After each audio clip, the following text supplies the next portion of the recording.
qu'on enlève toutes les chaises derrière. Je veux plus voir les gens fuir devant. Le feu pour le vent.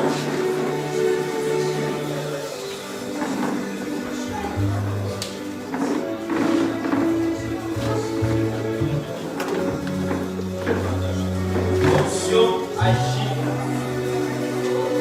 Il est bon et que vous les frères de demeurer ensemble. C'est là où Dieu envoie la bénédiction.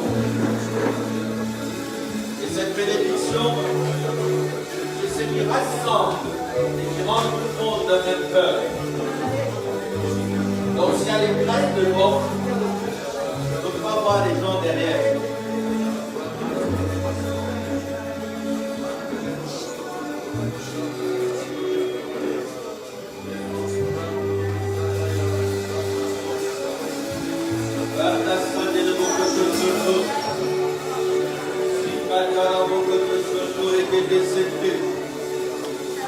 Salut ton frère qui est à côté de toi, Dieu, je t'aime l'amour de Christ. Dis à ton frère que c'est une bénédiction pour moi. C'est une grande bénédiction pour moi. Si Dieu t'a mis à côté de moi, c'est pour que mon mari soit rempli de bonheur. Dis à ton frère que tu fais partie du bonheur de ma vie. Tu fais partie de la joie de mon cœur.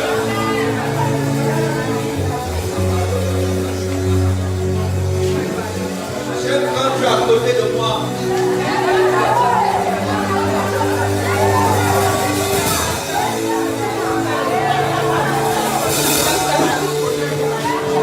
Je t'aime de l'amour de Christ.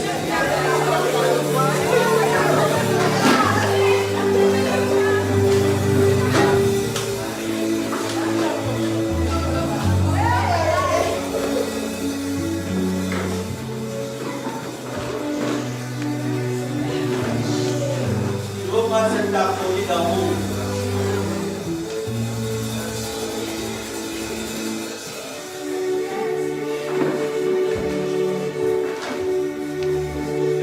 Vous êtes tous les bienvenus. Amen. Nous sommes une famille. Amen. Une famille. Amen. Des élus de Dieu. Amen.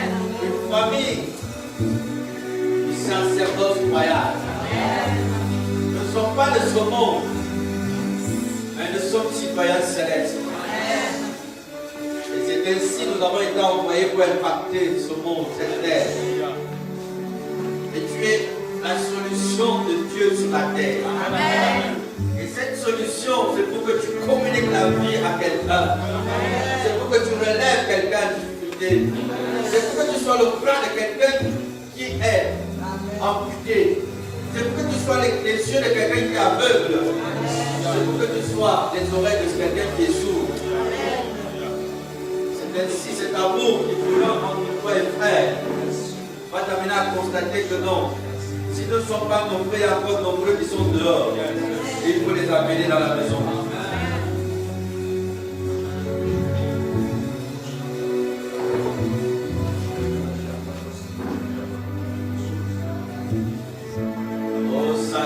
Merci pour ta présence. Merci pour ta présence. La prière de dimanche a élevé des grandes batailles dans la nation. Amen. Dieu a ébranlé les fondements de la nation. Amen. Les fondements de la nation ont été secoués. Les guerres ethniques et tribales ont été brisées. Les haches de guerre ont été arrachées du sol. Et cela a secoué très fort. Et je l'ai senti même dans ma chair pendant toute la journée de l'aide. Il y a un chant qui me vient à l'esprit pour que nous soyons rassurés. C'est un chant prophétique. Afin que tu saches une chose.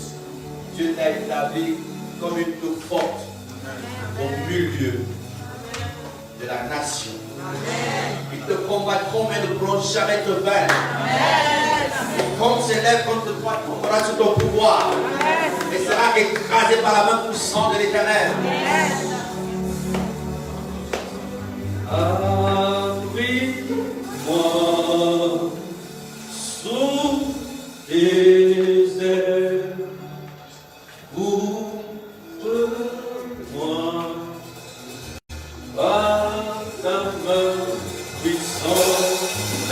les océans. Que la chorale nous en donne ce chant. Quelqu'un puisse nous emporter dans ce chant. C'est un chant prophétique. Je veux que tu imagines chaque parole et que tes pensées se projettent dans toutes les paroles de ce chant. En entrant là en scène, en voyant ta vie. Peut-être la sœur que tu es libre.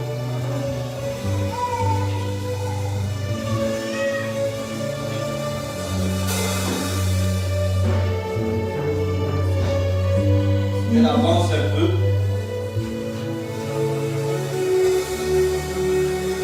Comment elle a pris en langue?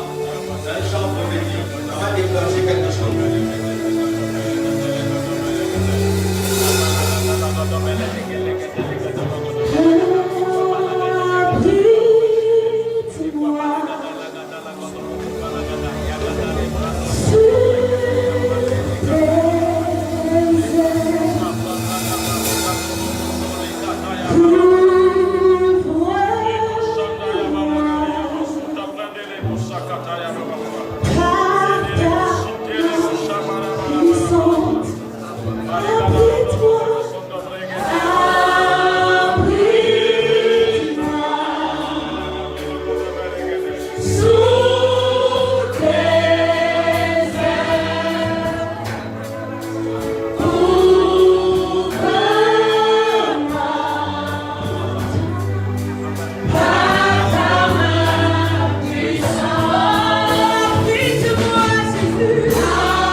Il dit, même si les tempêtes se lèvent,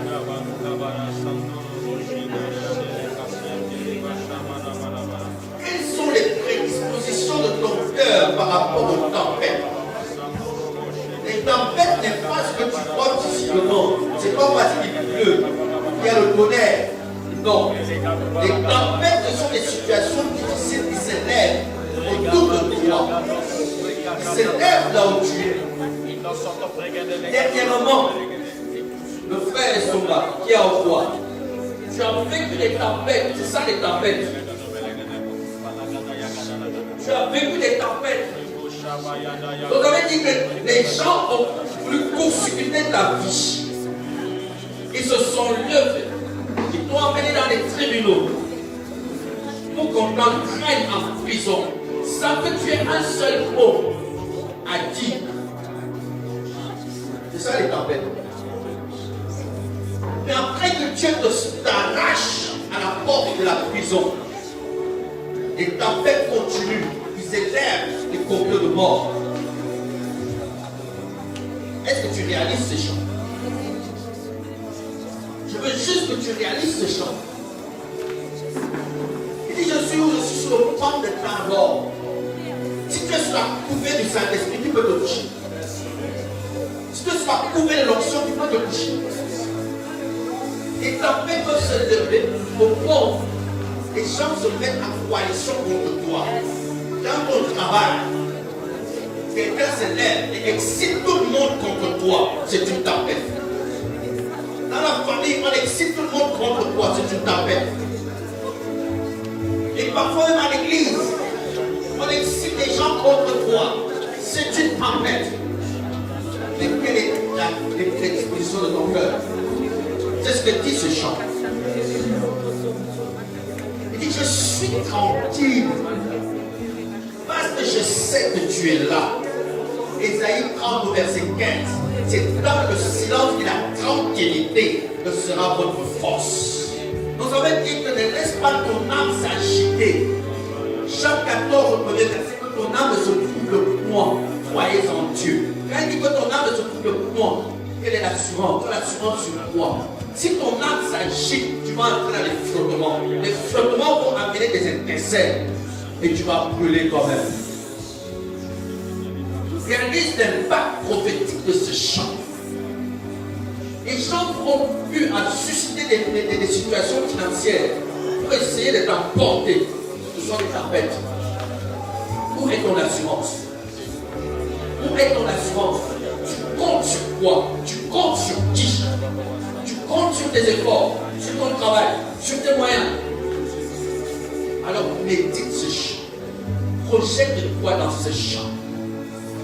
Il dit, abrite-moi sous tes ailes, sur le fond de ta gorge, sur la coupée de ton onction.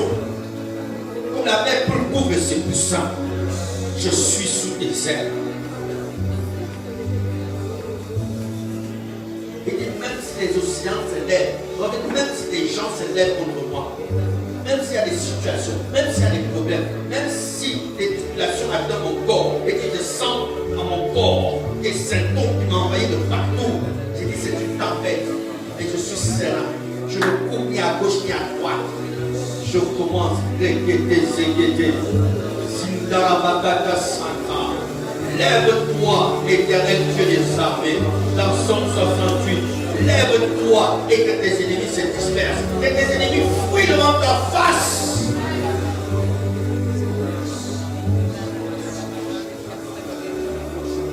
Qui peut combattre contre l'Éternel? Qui? Personne. Ni dans les cieux, ni sur la terre, ni sur la terre. Peu importe les menaces, qu'elles soient spirituelles, qu'elles soient au niveau de l'âme, qu'elles soient physiques. Où tu mets ton assurance? Je sais dans l'alliance auquel je me tiens avec Dieu. Et c'est pour cela que je n'ai peur de rien. Quand je déclare une parole, cette parole ne peut pas tomber à terre, ça fait la terre sur l'accomplissement. C'est ainsi tout ce que nous avons déclaré ici dimanche. Toute la nation a été ébranlée et secouée. Et la terre a reçu le sang de Jésus. Un nouveau vent a commencé à souffler salut est en train de se répandre en force et en puissance. Les cœurs des gens sont en train de se détacher de la prise, de l'envoûtement des ténèbres. C'est ainsi quand tu parles dans ta famille, sache qu'il n'y a aucune autre parole qui est au-dessus de ta parole. Et aucun malheur ne peut t'arriver. On nous demande juste de couper, après nous allons passer à la parole. Parce que pendant que nous chantons, je veux que tu réalises que même si tu avais une moindre oppression, ça va disparaître.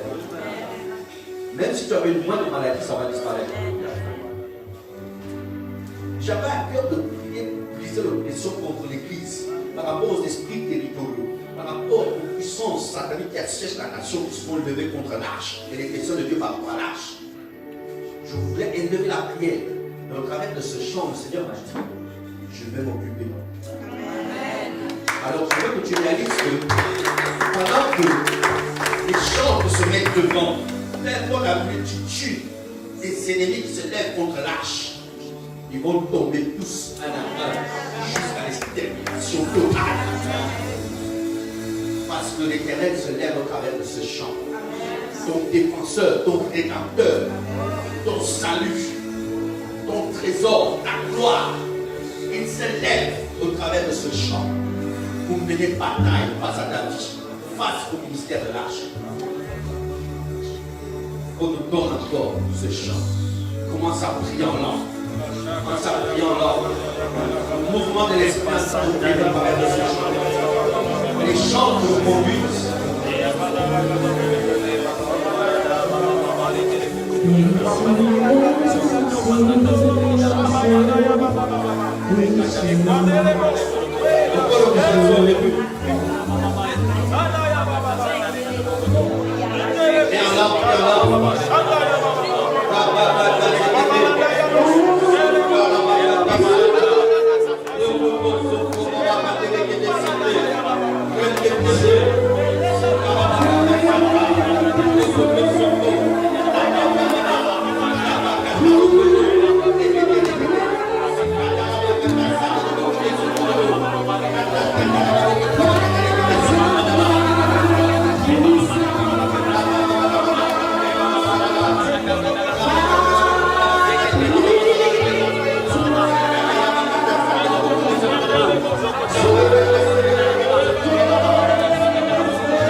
Laissez-moi vous expliquer le mystère de lever les mains vers Dieu. Quand j'ai levé les mains, est-ce que tu veux savoir le mystère pourquoi on lève les mains?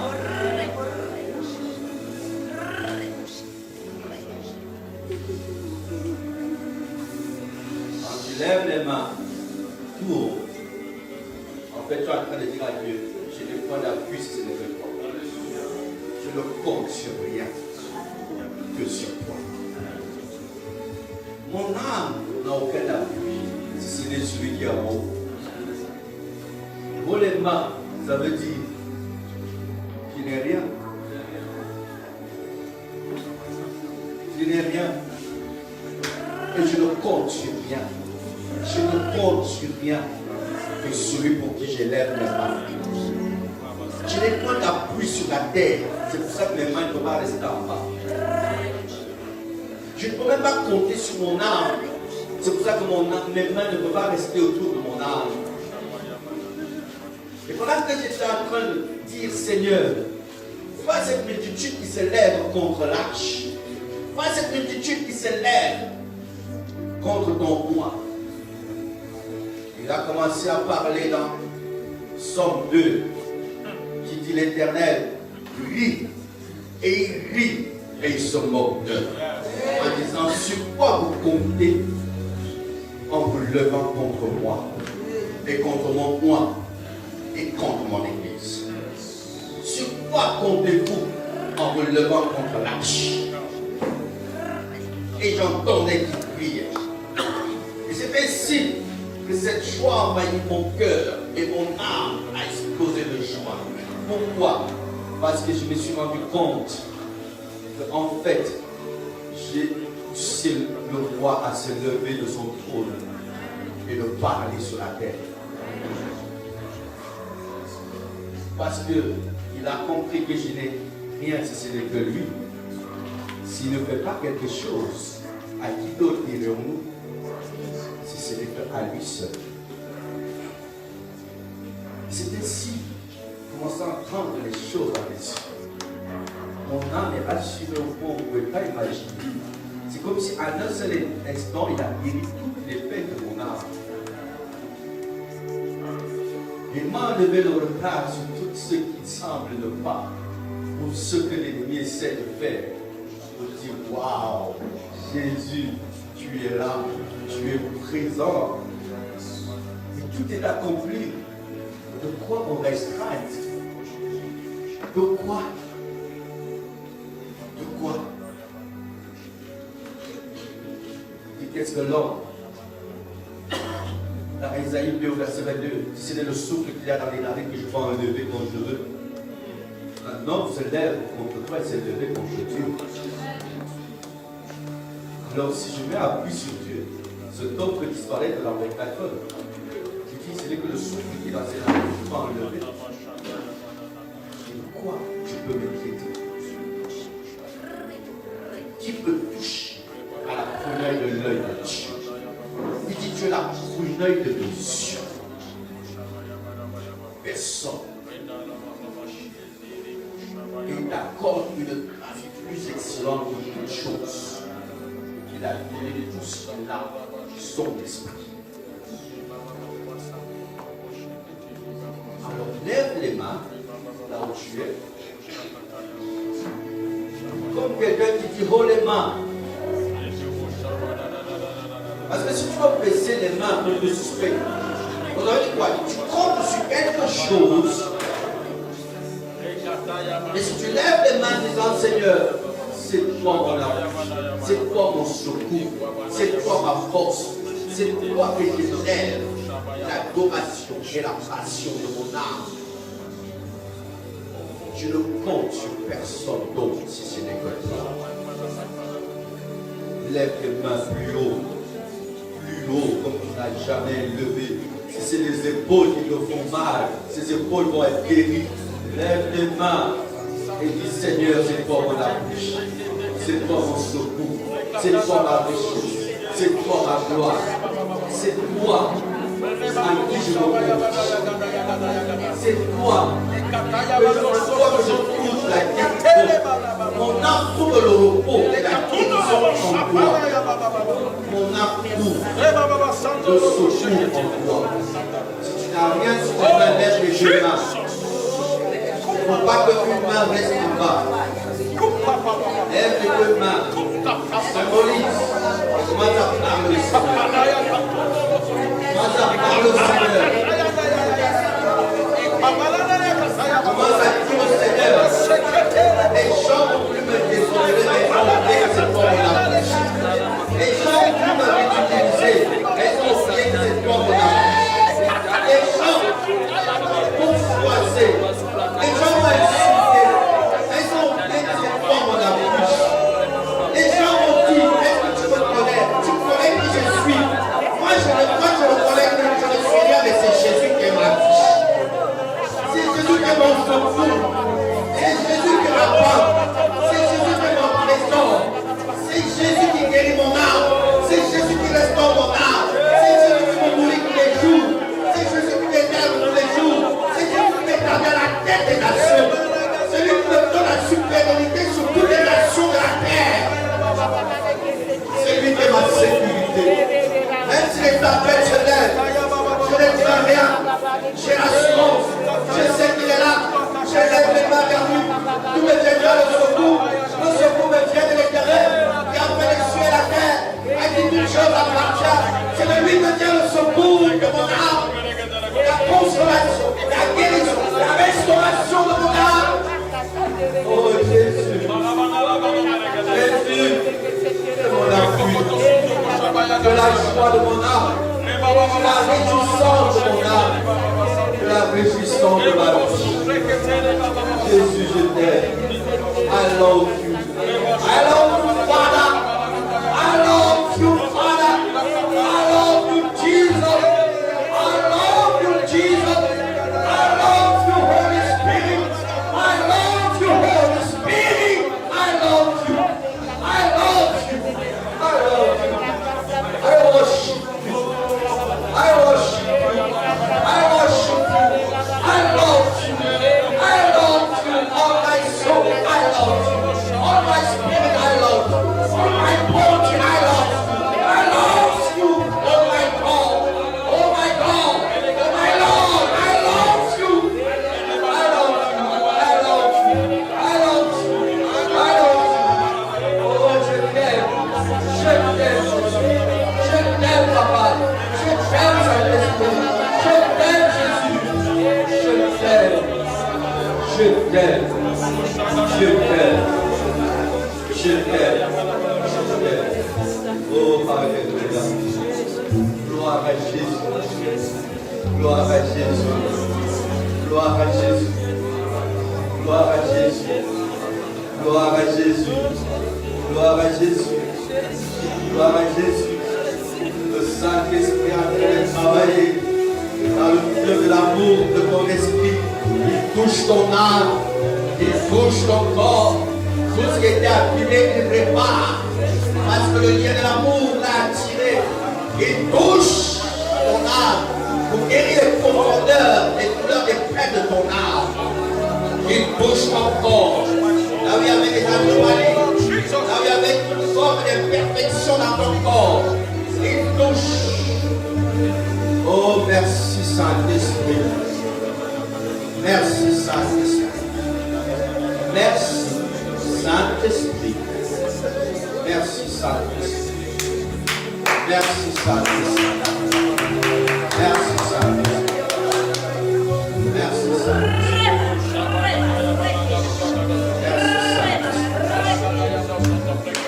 Alléluia.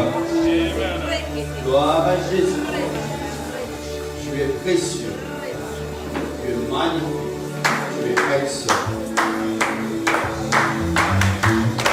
Je vous prie de vous asseoir. Acclamez le roi des rois avec toutes vos forces. Acclamez le roi des rois. Acclamez fort. Et cris de joie.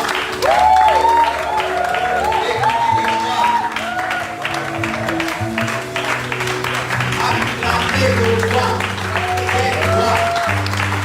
Est-ce qu'on acclame un roi aussi? Même si le Seigneur n'acclame pas.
Oh, les témoignages sont exceptionnels.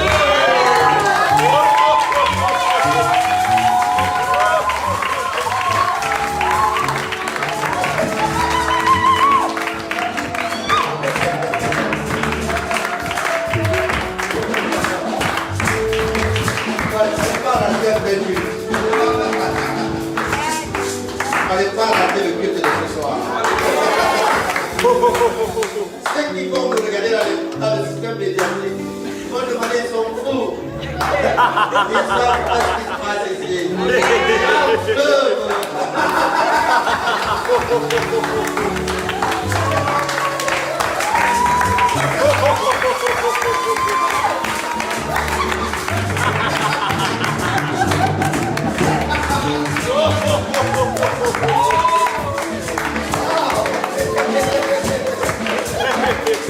Un cœur joyeux est un pauvre père. Soyez toujours joyeux. Allez tout le Sénégal vers l'éternel. Réveillons-nous dans le soir.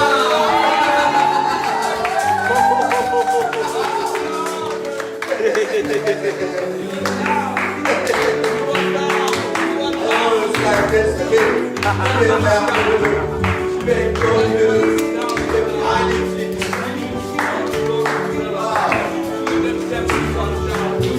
Wow.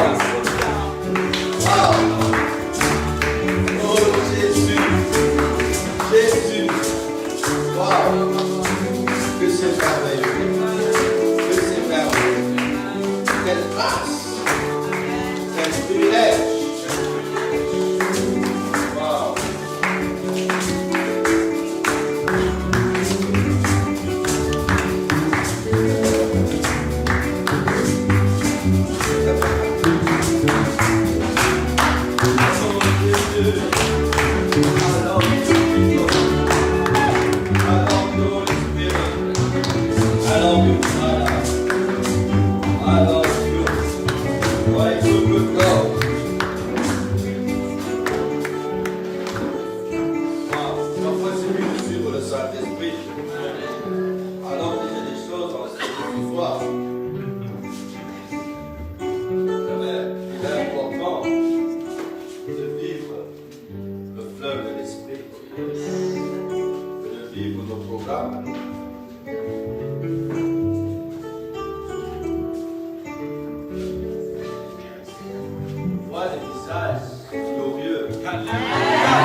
Ainsi parle maintenant l'Éternel qui t'a créé, ô Jacob.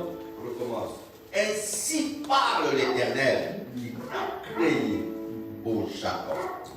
Je veux que vous réalisez une chose. Il y a une différence entre créer et former. Amen. Il y a une différence entre créer et former. Amen. Lis. Ainsi parle maintenant l'Éternel qui t'a créé, ô Jacob, celui qui t'a formé, ô Israël. Wow. Ne crains rien, car je te rachète et je t'appelle par ton nom, tu es à moi.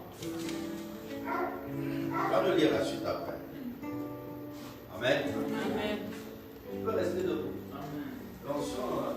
Attention là-dessus. Amen. Alors, il dit ainsi parle l'Éternel. Amen. Ô Jacob qui t'a créé. Je veux que tu réalises que quand Dieu appelle Jacob, amen, c'est la position de l'homme. Amen. C'est la position de l'homme. Amen. Donc il t'appelle en tant que Jacob. Il t'a créé pour sa gloire. Il t'a créé, amen, pour de bonnes œuvres. Éphésiens chapitre 2 verset 10 dit vous avez été créés en Christ Jésus-Christ pour de bonnes œuvres. Amen. Donc il t'a créé comme Jacob. Amen. Pour de bonnes œuvres. Mais la différence, il dit il t'a formé Israël. Amen. Donc ça veut dire quoi? Ça veut dire que il y a un processus de devenir. Ce processus de devenir-là, tu dois l'enclencher et marcher dans ce processus afin d'atteindre le devenir. Et le devenir en tant qu'Israël, c'est la plénitude de l'Esprit de Dieu qui forme Christ en toi et qui permet à ce que Christ et le caractère de Christ soient formés corporellement en toi. Afin que tel qu'il est, tel qu'il soit. Amen. Amen. Lis-nous 1 Jean, chapitre 3, à partir du premier verset. Amen. Vous me suivez. C'est important que je puisse comprendre ceci. Dans toute chose, il y a un processus. Amen. C'est pour ça qu'un enfant qui naît ne peut pas commencer à parler. Si l'enfant qui vient de sortir du ventre dit au médecin vraiment merci beaucoup de m'avoir fait naître. Maman, merci de m'avoir supporté, je suis sorti. Vous savez, je veux que l'enfant là, il a un problème celui-là. Parce qu'il a brûlé les étapes du processus de devenir. Amen. Amen. Amen. Amen. Parce que quand l'enfant naît, il doit d'abord dépendre de la mère. Il doit être d'abord dans la position animale, marcher à quatre pattes. Et c'est quand il se lève, il commence à marcher, que le son de la voix commence à se créer. C'est là où maintenant il commence à entrer dans la formation du statut d'un homme. Mais avant ça, il est comme un animal. Amen. Alors, lis. 1 Jean 3, à partir du verset 1. Voyez quel amour le Père nous a témoigné. Voyez quel amour le Père nous a témoigné. Pour que nous soyons appelés enfants de Dieu. Pour que nous puissions être créés de nouveau en Dieu. Et nous le sommes. Et nous le sommes déjà. Si nous sommes déjà dans la position de Jacob, celui qu'il a aimé. Amen. Si nous sommes déjà mis à part, il a le regard sur nous, il nous connaît. Mais Jacob est l'homme qui a encore des faiblesses dans la chair. Et encore l'homme qui est imparfait. Et encore l'homme qui a des difficultés. Et encore l'homme auquel l'aspect extérieur est encore en train de troubler de part et d'autre. Amen. Continue. Si le monde ne nous connaît pas, c'est qu'il ne l'a pas connu. Bien-aimés, nous sommes maintenant enfants de Dieu. Et Et ce que nous serons n'a pas encore été manifesté. Ce que nous serons n'a pas encore été manifesté. Amen. Amen. Continue. Mais nous savons que lorsque cela sera manifesté, nous serons semblables à lui parce que nous le verrons tel qu'il est. Donc la Bible dit que quand cela va se manifester, nous serons semblables à lui. Donc nous serons l'empreinte de sa personne. Amen. Nous serons le reflet de sa gloire. On te voit, on a vu le caractère de Christ. Tu répands le parfum de l'amour. Parce que la Bible parle dans 2 Corinthiens, chapitre 3, à partir du verset 2, où il dit que certains répandent le parfum de la mort et d'autres répandent le parfum des tristes ou le parfum de la vie. Mais le parfum de la mort, c'est quoi? C'est l'état des amertumes de l'âme. Donc ça veut dire que tu n'as même pas parlé, tu es entré. Les gens ne supportent pas ta présence parce que ton âme reflète beaucoup d'amertume, beaucoup de douleur, beaucoup de peine. Les angoisses que tu as au niveau de ton âme sont en train de mettre des ondes négatives, c'est ça le parfum de la mort. Amen. Mais il dit que tu rentres dans le devenir ou l'accomplissement, ou que tu es formé en Israël. Amen. Formé en tant que la personne de Christ. Maintenant tu reprends le parfum de la vie parce qu'il y a un fleuve de joie. C'est dans ce fleuve de joie que maintenant l'harmonie de l'esprit commence à envahir ton âme afin de former dans ta apparence physique la personne de Christ. Amen. C'est important. Amen. Afin que chacun réalise ces choses. Amen. Donc, je vais sauter beaucoup de choses. Dernièrement, je vous ai parlé par rapport au mot de créatrice. Amen. Parce que dans toute chose, il y a un processus. Ce processus que je suis en train d'évoquer, et je vais juste prendre une petite portion, on aura le temps de développer le système du processus. Amen. Parce que, voyons que dans Genèse, où la Bible a tout créé, dans Genèse chapitre 1 et dans chapitre 2, il nous montre que la terre n'avait pas encore donné aucune feuille, aucune arbre. Pourquoi? Parce que l'homme n'y était pas encore. Mais une vapeur monta, amen, afin que maintenant le processus du devenir s'enclenche. Et que les choses qui étaient déjà en potentiel spirituel puissent prendre forme physique, mais par la présence d'un homme. Amen. Me suivez. Alors je veux qu'on réalise une chose, et c'est très important, et c'est ce que j'ai remarqué, que les jeunes sont en train, ou même la majeure partie des personnes sont en train de vivre en adéquation avec la volonté de Dieu, alors ils pensent pratiquer la foi, et c'est ainsi que beaucoup entrent dans le processus du temps pour lequel Dieu n'a pas prévu l'accomplissement de certaines choses. Amen. Un jeune qui peut commencer à imaginer le mariage maintenant, commencer à se projeter par rapport au mariage, commencer à imaginer le mariage, alors que ce n'est pas maintenant que Dieu va accomplir le mariage. Donc ça veut dire quoi?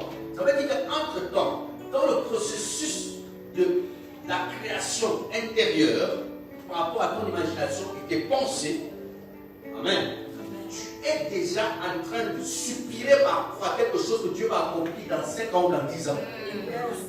Et c'est ainsi que le diable coince les gens. Il t'amène maintenant à épouser quelque chose afin que cela préoccupe ton imagination et tes pensées pour que tu puisses maintenant ni recevoir cela, ni recevoir ce que tu es censé vivre ou expérimenter maintenant. N'est-ce pas? Jésus lui-même dit, Père, je te rends gloire parce que le temps est venu de glorifier le Fils. Pourquoi il parle en fonction des temps et des circonstances? Amen. Amen. Amen. Lui-même, pourquoi est-ce qu'il précise cela à chaque fois? Père, je te rends gloire parce que le temps est arrivé. Le temps est accompli. Ce temps maintenant. Ça veut dire, si tu te projettes dans le processus de la foi et à imaginer, à penser, en même si c'est écrit dans la parole, mais que ce n'est pas le temps pour lequel tu as prévu d'accomplir cela, tu vas projeter, tu vas prier, tu auras l'impression que la foi ne marche pas. Tu vas te décourager. Mais pourtant, l'ennemi t'a projeté une vision lointaine. Il sait que ça fait partie de ta vie. Mais les conditions ne sont pas encore réunies. Mais il te coince là. Il te bloque là. Ou il peut bloquer quelqu'un dans le processus où il dit, je veux voyager. Maintenant, la personne commence à imaginer du voyage tous les jours. Commence à imaginer à tel endroit. Il est déjà là. Mais il n'a même pas encore le passeport. Il n'a même pas encore le processus. Il n'a encore rien. Et il imagine ça tous les jours. Oui, Dieu va l'accomplir. Peut-être dans 2 ans. Tout cela, c'est ce qui nous arrive en majeure part. Et on pense que nous sommes en train d'opérer. Mais c'est de savoir qu'est-ce que Dieu veut faire avec toi maintenant et à l'heure actuelle. C'est là où tu dois focaliser maintenant ta foi, ton lieu de conception, saisir les choses du temps présent et de les amener à l'accomplissement dans le temps présent, afin de voir l'accomplissement aujourd'hui, demain, et ainsi de suite. Est-ce que vous me suivez? Amen. C'est important que tu réalises cela, afin de ne pas court-circuiter le temps, ou de ne pas essayer de faire les choses avant le temps. Et si tu es en dehors du temps, tu seras en train de vivre des misères. Alors que Ecclésiaste chapitre 3 dit que chaque chose a son temps. Chaque chose a son temps.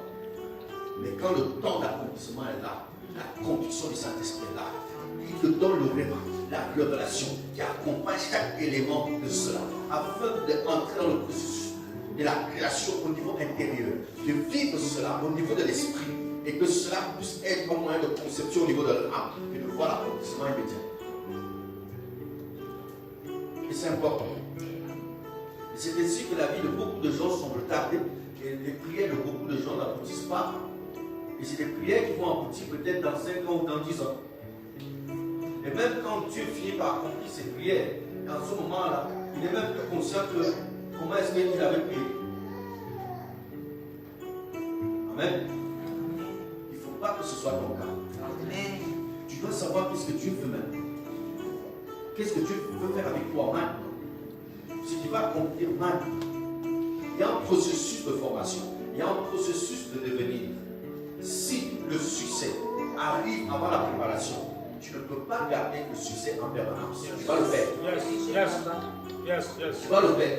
C'est pour ça que, qu'est-ce que Dieu fait? Il sait que je t'ai appelé à diriger, je t'ai appelé à t'établir au niveau d'une hauteur politique ou au niveau de la tête des nations. Mais le problème, c'est que tu n'es pas entré dans le processus du devenir ou de la formation afin que le charisme, le caractère, afin que tu sois modéré de l'intérieur, être capable de voir les choses comme nous ne voyons pas, d'entendre les choses comme nous n'entendons pas, d'être confronté à des tempêtes et de garder silence. Pourquoi? Parce que tu as appris à vaincre toutes les oppositions extérieures par la formation au niveau de la connaissance de la parole, et que tu as épousé le caractère de l'agneau, le caractère de Christ. Alors c'est ainsi. Tout ce processus-là amène-nous maintenant dans le temps de l'accomplissement.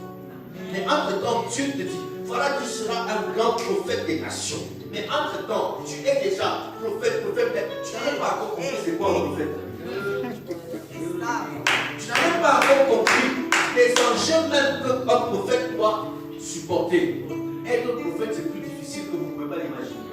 Parce qu'il doit subir des rejets, des humiliations. Il doit subir des contradictions. Il faut bien lire le prophète Jérémie. Il n'a pas écrit les lamentations pour rien. C'est juste à cause de la fête prophétique. Parce que la prophétisation, on le met à prison. Parce que la prophétisation, on le fouette. Parce qu'il a prophétisé, on veut le tuer. Mais maintenant, si Dieu ne te prépare pas à être focalisé dans l'incite de l'Éternel, peu importe les propos des hommes, et rentre ton cœur comme du diamant. Entre-temps, oui, il a dit, tu es prophète. Oui, il a dit. Mais le problème, c'est qu'il y a un processus de devenir. Ce processus de devenir, tu dois l'enclencher. Tu dois marcher en fonction de ce processus. Tu vas dire, Seigneur, enseigne-moi la marche d'un prophète, l'écoute d'un prophète, les dispositions d'un prophète, l'encadrement d'un prophète. Comment un prophète doit s'exprimer devant les gens? Comment un prophète doit entrer dans le lieu de conception entre lui et son Dieu? Comment il doit entendre Dieu? Qu'est-ce qu'il doit faire mourir en lui? Et c'est ainsi, maintenant, que quand Dieu voit donc maintenant ce processus de préparation et que tu es prédisposé, il peut accélérer maintenant le temps afin de t'éprouver même. Parce que quand Dieu commence à former ton caractère, il y a des épreuves qui viendront. Amen. Est-ce que vous avez déjà vu à la télévision la course avec des obstacles? Il faut sauter des obstacles tout en courant. Est-ce que ces obstacles-là ont pour but de faire tomber les coureurs? C'est pour qu'ils puissent montrer leur performance. Mais maintenant, quand Dieu te dit dans la course, là, il y aura beaucoup d'obstacles, pour le moment, il te met des obstacles devant toi. Tu commences à dire, oh Dieu, tu ne m'aimes pas. Pourquoi tu m'as mis des obstacles? Moi, je voulais courir plus fort. Il n'a rien à voir. Il dit, mais non, je dois développer des activités en toi, des capacités en toi. Mais si ces capacités-là ne sont pas formées au travers de toi, le lieu là où je t'amène, tu ne pourras pas tenir. Tu ne pourras pas maintenir la gloire. Tu ne pourras pas maintenir la position d'élévation. Et en ce moment-là, Dieu voit qu'il ne faut même pas d'abord commencer à l'élever sans la préparation, parce que Dieu risque d'être ridicule. En disant que mais j'ai établi quelqu'un d'incompétent, j'ai mis quelqu'un qui n'était pas encore préparé et qui n'était même pas encore à mesure de confronter certaines choses. Et c'est pour cela que toutes les preuves se trouvent au niveau de l'âme. D'apprendre à faire taire les voix de ton âme. D'apprendre à faire taire toutes les tempêtes. C'est pour amener à ce que ton âme soit troublée. Toutes les tempêtes. Donc imagine tout ce qui va arriver. Les frères peuvent se lever dans la famille. Commencer là-bas. On dit tous les propos descendants. Qu'est-ce qui se passe? C'est une tempête. Mais si tu laisses ton âme absorber ça, le trouble qui va t'entraîner, la tempête risque de t'entraîner et de détruire même encore ta vie. Mais si ton âme se tait, en ce moment-là, le Seigneur se met devant. Et toutes les tempêtes disparaissent. Comme ça s'est levé, ça s'éteint. Il y a des situations qui peuvent se lever contre toi au niveau de l'église. Ce n'est pas parce que Dieu ne voit pas, il voit. Mais c'est pour t'apprendre à aimer tes propres âmes et à aimer l'église, indépendamment du mauvais caractère des gens. Parce que tu dois être berger qui doit conduire les âmes. Tu dois être un berger qui aime les âmes au-delà de leur faiblesse, au-delà de leur incapacité, au-delà de leur méchanceté, au-delà du mauvais côté de leur vie. Tu dois les aimer. C'est ainsi qu'il permet certaines choses. Et quand cela se lève, ton âme commence à s'agiter. C'est ainsi que la tempête t'emporte. Si tu apprends à comprendre que il dit, j'ai été créé, mais formé, c'est un processus. Formé, il y a le mot formation. Amen. Dans le mot formé. Et c'est pour ça que dans un passage, au verset 44, il dit, ô Jacob, mon serviteur, mais Israël, mon élu. Amen.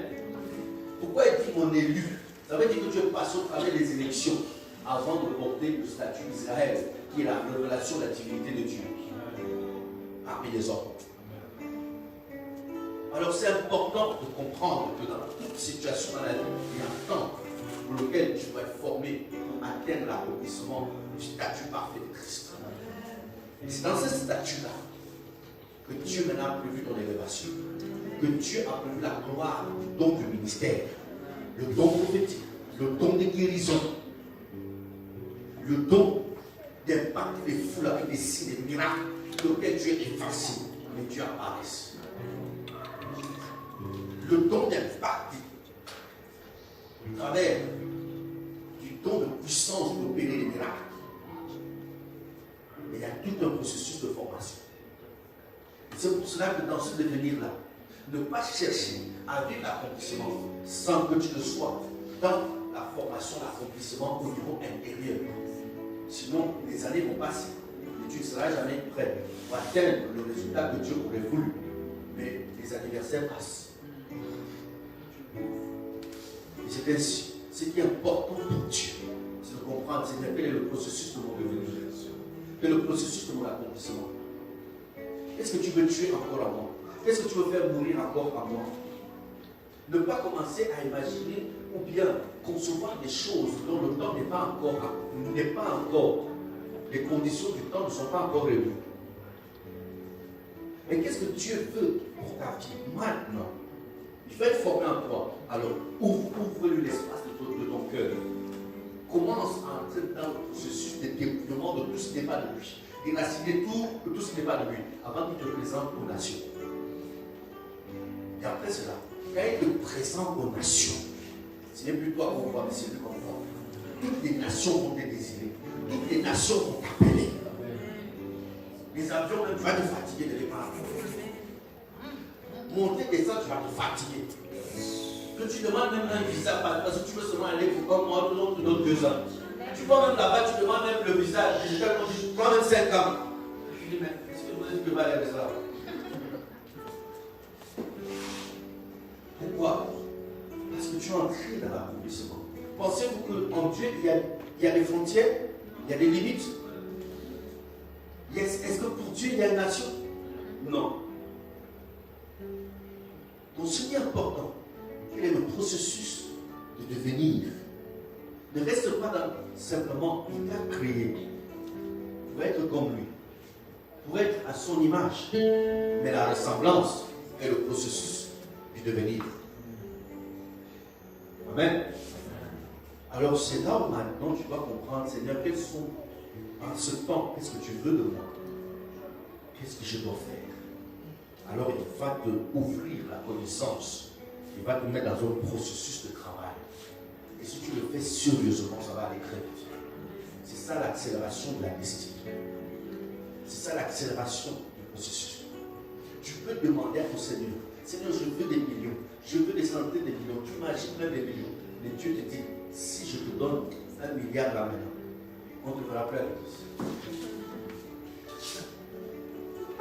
Parce que ton âme n'est pas encore préparée à gérer ces choses. Parce qu'il faut savoir une chose, c'est que l'argent est un esprit. Mais il y a un esprit qui excite le sang, mais qui excite l'âme et qui trouble l'âme. C'est pour ça que beaucoup de gens qui ont reçu parfois beaucoup d'argent ne restent plus tranquilles. Ils sont agités. À chaque minute, ils vont regarder là où il a mis. En fait, c'est l'argent qui le contrôle. C'est l'esprit-là maintenant qui le domine. Il veut que tout le monde sache qu'il a l'argent. Il veut que tout le monde. Il ne peut plus rester dans la présence de Dieu. Il ne peut plus rester calme.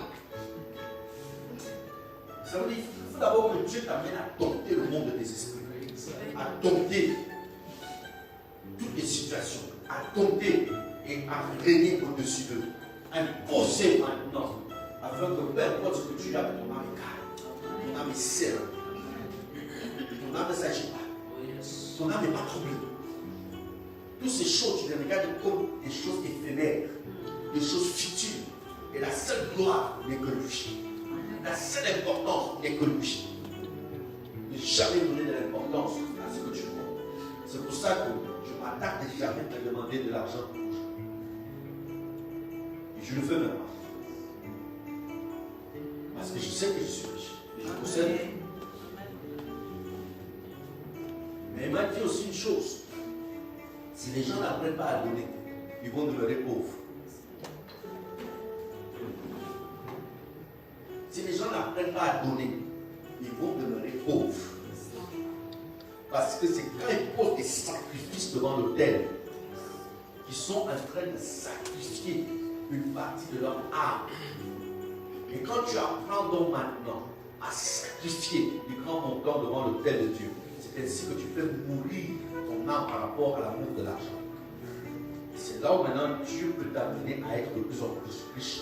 Parce que tu as appris ton cœur de se détacher de l'argent et à le déposer devant l'autel de Dieu. Et si tu n'apprends pas ça, ça sera difficile. Et c'est pour ça que dans le monde spirituel, c'est le monde de se connecter à la divinité spirituelle, c'est au travers de l'autel de sacrifice. Alors si Dieu dit que nous sommes du sacerdoce royal, est-ce que vous comprenez cela? Ça veut dire qu'il y a d'autres sacerdoces qui sont établis dans le monde. Amen. Les autres sacerdoces sont établis comment? C'est des sacerdoces démoniaques, des sacerdoces du maraboutage. Est-ce que vous savez que à cause de l'alliance que certains musiciens ont avec les marabouts. Quand il établit un nouvel album, il va d'abord chez le marabout le consacrer à des démons. C'est pour ça qu'on chante ça partout. Donc ça veut dire quoi? Il va demander l'approbation d'une divinité spirituelle. Et quand il va là-bas, il dépose un montant sur l'autel. Et quand il a déposé un montant sur l'autel avec l'ouverture de son album, c'est là où maintenant le monde spirituel ou les démons maintenant vont entrer dans cet album, vont commencer maintenant à foutre les gens qui s'attachent à son album. Et les gens veulent des gloires, mais sans savoir que pour atteindre ces gloires-là, il faut venir sur l'autel, poser des sacrifices devant Dieu. Et que ces sacrifices-là, les anges montent et descendent. Et quand les anges montent et descendent à partir de ce sacrifice, c'est là maintenant les anges t'accompagnent afin que maintenant de révéler ta gloire au niveau des nations. Parce qu'il y a quelque chose pour lequel tu as accepté de mourir sur l'autel de Dieu. Alors le sacerdoce, c'est quoi? Très simple. Amen. Il dit dans Exode 20, à partir du verset 23. Au fait, va nous lire, s'il trouve. Amen. C'est important. Exode 20, à partir du verset 23. Vous ne ferez point des dieux d'argent et des dieux d'or pour me les associer. Vous ne vous en ferez point. Tu m'élèveras un autel de terre sur lequel tu offriras tes holocaustes et tes sacrifices d'action de grâce, tes brebis et tes bœufs. Par coup où je rappellerai mon nom, je viendrai à toi et je te bénirai. Si tu m'élèves un autel de pierre, tu ne bâtiras point en pierre taillée, car en passant ton ciseau sur la pierre, tu la profanerais. Tu ne monteras point à mon autel par des degrés, afin que ta nudité ne soit pas découverte. Amen. Vous comprenez ce que Dieu parle de l'autel ici? Si je prends la partie de la femme, Dieu dit que tu ne peux pas venir dans ta maison avec étant dénudé. En voyant tes seins, ou en voyant tes cuisses, ou un homme en baissant le pantalon, ou un homme ayant des pantalons. Amen. Amen. Amen. Vous comprenez? Amen. Parce que ça attire les malédictions. Ça n'a rien à voir avec nous. Ce n'est pas nous qui imposons les lois. Mais en fait, tu es venu exposer ce qu'il ne fallait pas exposer devant le lieu saint. Amen. Amen. Alors Dieu dit que vous ne ferez pas. Amen. Si tu établis un autel de pierre, comme nous sommes faits de pierre, le ciseau ne doit pas passer. Donc ça veut dire que tout instrument humain ne doit pas passer. Amen.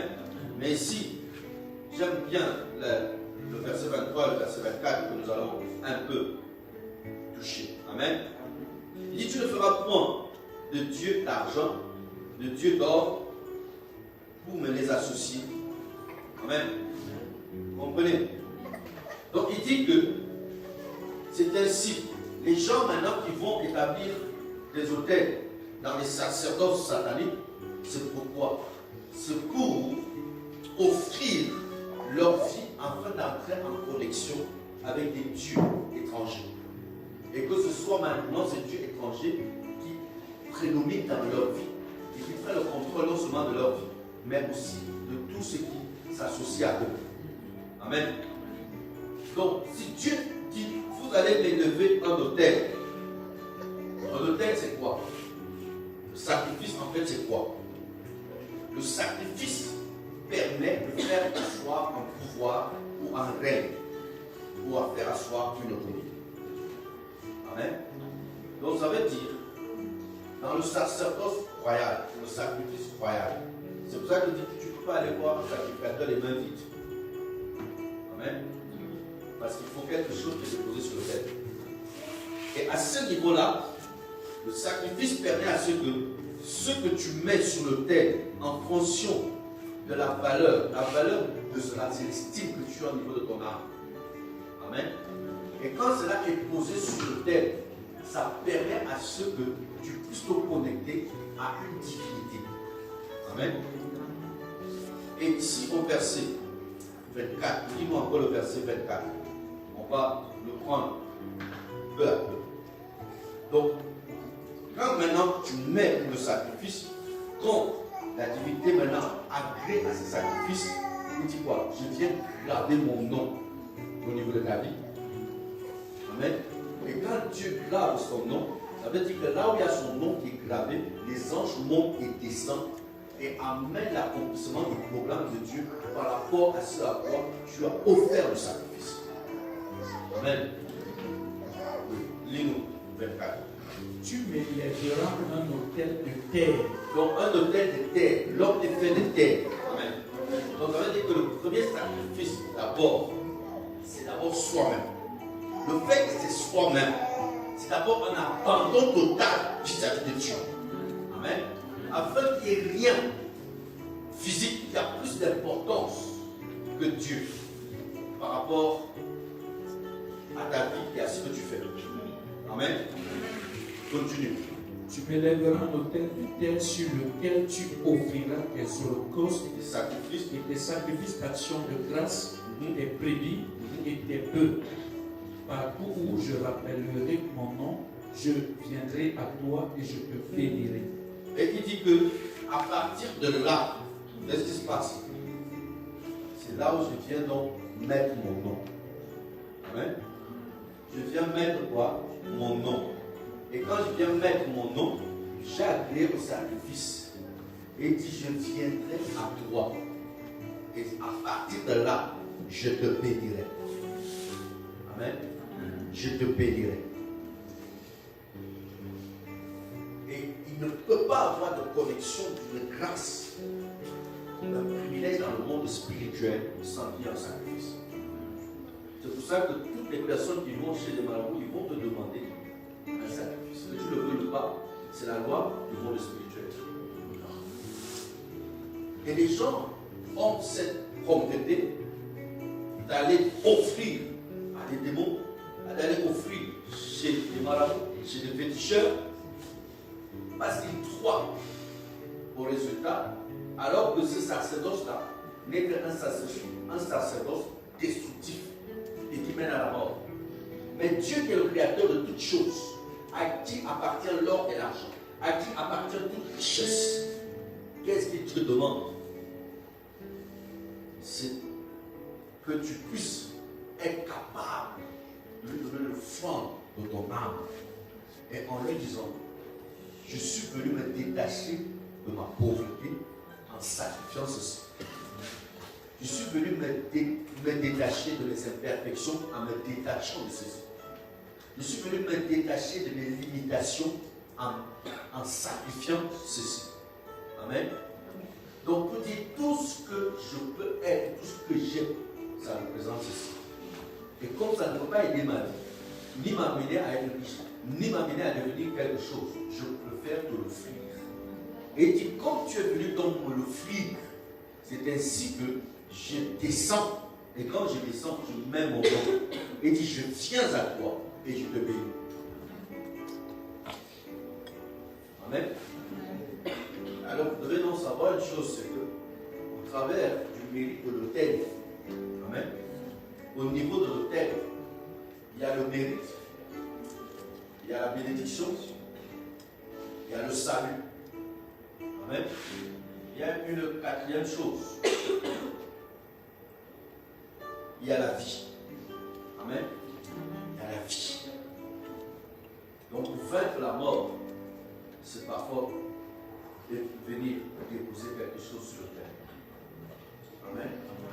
Et c'est très important. Dans le processus d'entrer dans la richesse est lié au travers du sacrifice, de ce à quoi on accepte d'abandonner.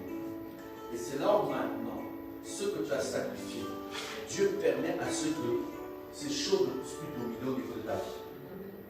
Ou ces choses ne puissent plus prendre le contrôle au niveau de ta volonté.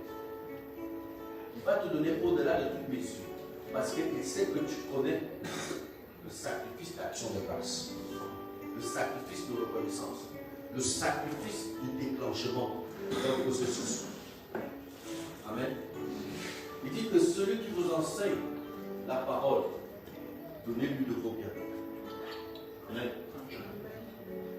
si je fais que je viens, j'enseigne, je prie pour vous, je prends encore ce que j'ai, je vous donne encore. En fait, je suis en train de vous appauvrir. Parce qu'il n'y a rien qui parle au niveau de l'autel qui peut permettre à ceux que vous puissiez bénéficier de quelque chose venant de Dieu. Amen. C'est important. C'est important. Amen. Parce que chaque fois que moi je donne, moi je mets sur l'autel. Amen. Et je parle à Dieu. Parce que je suis en train de mettre quelque chose sur l'autel, je demande que ça. Et il vient toujours et il me bénit et il me remplit. Et je veux que chaque personne ici vive le processus de l'accomplissement de bénédiction. C'est pour ça qu'il est important d'apprendre cela et d'apprendre à offrir des sacrifices. Donc le principe d'entrer dans la phase de la richesse, amen, si tu n'as pas, c'est de dire Seigneur, prends-moi ta part et donne-moi le sacrifice. Vous voyez, à la fin de votre temps, comment est-ce que les musulmans qui vont offrir à Bâle, chacun s'arrange à avoir, même s'il n'avait pas l'argent. Vous comprenez? Alors à un moment donné, si tu demandes à Dieu, parce que c'est une loi spirituelle, Seigneur, donne-moi un sacrifice que je dois déposer sur l'autel, parce que cette situation de ne pas travailler pour s'arrêter. Le Seigneur va te donner, parce qu'il sait que c'est dans sa parole. Il va susciter quelqu'un qui va te donner, mais quand il va te donner, c'est là où maintenant il va t'éprouver.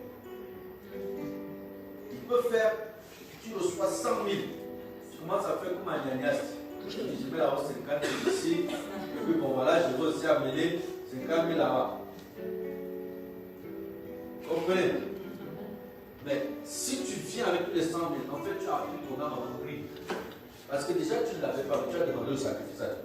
Il t'a donné le sacrifice. Et c'est ainsi que lorsque ton âme s'attache à l'argent, mais tu dis, je vais sacrifier l'attachement que mon âme a vis-à-vis de l'argent, mais offrir à Dieu au travers de ceci. Je suis en train d'offrir aussi ma pauvreté et la misère de ma vie. Seigneur, prends ma pauvreté, c'est ce que je dépose sur le terre. Afin que quand tu descends, tu maintenant ouvres les portes de la richesse. Il va ouvrir. Tous les gens qui l'ont fait sont entrés dans le processus d'accomplissement de leur richesse. Et chaque fois qu'ils ont reçu, ils ont amené la dîme, ils ont amené encore le sacrifice d'action de grâce. Dieu a encore multiplié, ainsi de suite. C'est pour ça que vous voyez les chrétiens devenir puissamment riches. Et surtout dans les anglo-saxons. Pourquoi? Parce qu'ils ont compris ce principe. Mais au niveau des francophones, ils ont du mal. Pourquoi?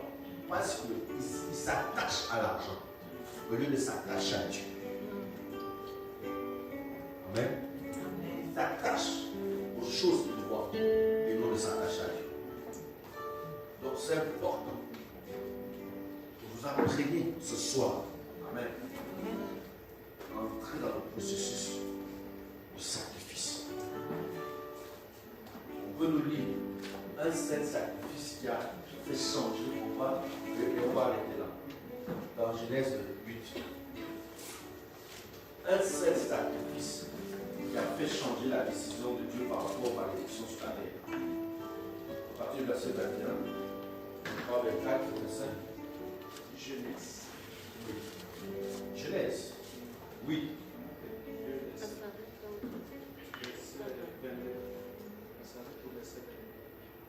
Ok, oui, c'est bon. Commence par le verset 21. Oui, c'est bon.